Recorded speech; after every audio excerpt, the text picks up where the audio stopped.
I'm gonna be honest, when I logged onto my world this morning, I'm sure I can speak on the behalf of just about everybody else. We were very disappointed and saw hardly anything had changed in the game. But still, not to be too upset, they actually did add a bunch of small tweaks to the game that'll make it so much easier to progress. So first off, they did actually add Launchpads into the game. If you go over to your toy section, it actually won't be there right away. You have to get yourself 8 flex wood.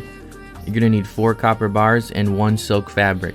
So all you're going to want to do is go into the dry valley biome and chop down enough cactuses until you have 8 flex wood. And then next up, put 4 raw copper and 8 bright core into a metal smelter. And that'll give you your 4 copper bars. And then all you're going to want to do is make 5 silk thread. And then come over to your loom and you're going to want to make 1 silk fabric. Now you should have every item to build this launch pad.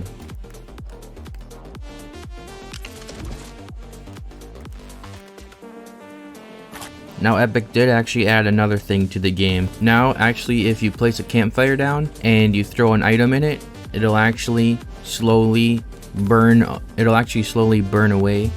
So before you could never get rid of items, you just had to throw them down and wait for them to despawn. But now if you throw an item into a campfire, it'll actually slowly burn away. And also make sure not to step on the campfires now because they do cause damage. And then next up, you can now actually kick a villager out of your village instantly without having to wait 5 days like you normally would.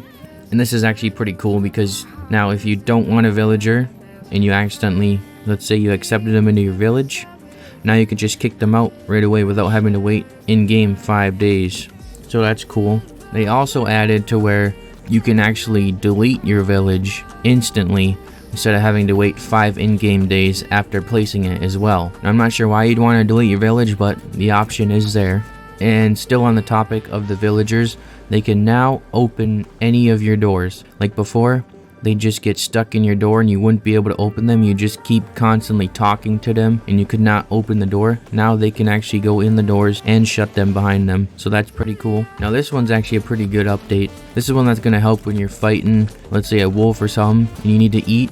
So now you can actually eat while walking. So this was pretty annoying before, to where you had to completely stop and eat. It was very hard to get away from something while you were about to die. Now for a small minor change, if you open your map, you might have noticed that it looks like it was slightly updated. They actually did add a respawn point on the map so you know where you will be respawning at. So like where you placed your bed, there will now be a respawn indicator right there, so you'll always know, just in case something does happen and you're about to die, you know exactly where you're gonna respawn at. So there is one more thing I haven't seen anybody else talk about. So I was just strolling around my world and I heard this noise behind me and I turned around and there is a blaster in the overworld. We're not in a cave. So they did sneak this in there. The blasters actually do spawn in the overworld, so you can farm them. I think they spawn randomly, I'm not sure, but that's a cool little update that I haven't seen anybody else talk about yet.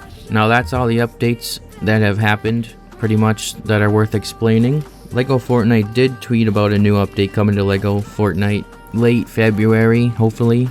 And hopefully that does bring the new biome, actually. I'm sure everyone was hoping for that in this update. You know, a new biome, new materials, and a bunch of new mobs to fight. But we can only hope that's going to be coming in this next update.